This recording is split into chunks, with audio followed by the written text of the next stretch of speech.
You ask Tiger to solve. This deals with linear equations with one unknown.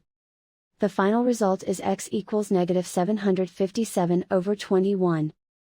Let's solve it step by step. Simplify the expression. Multiply the fractions. Simplify the arithmetic. Find the lowest common denominator. Multiply the denominators. Multiply the numerators.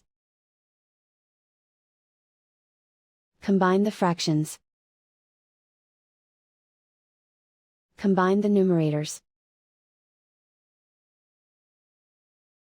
And so the final result is x equals -757/21.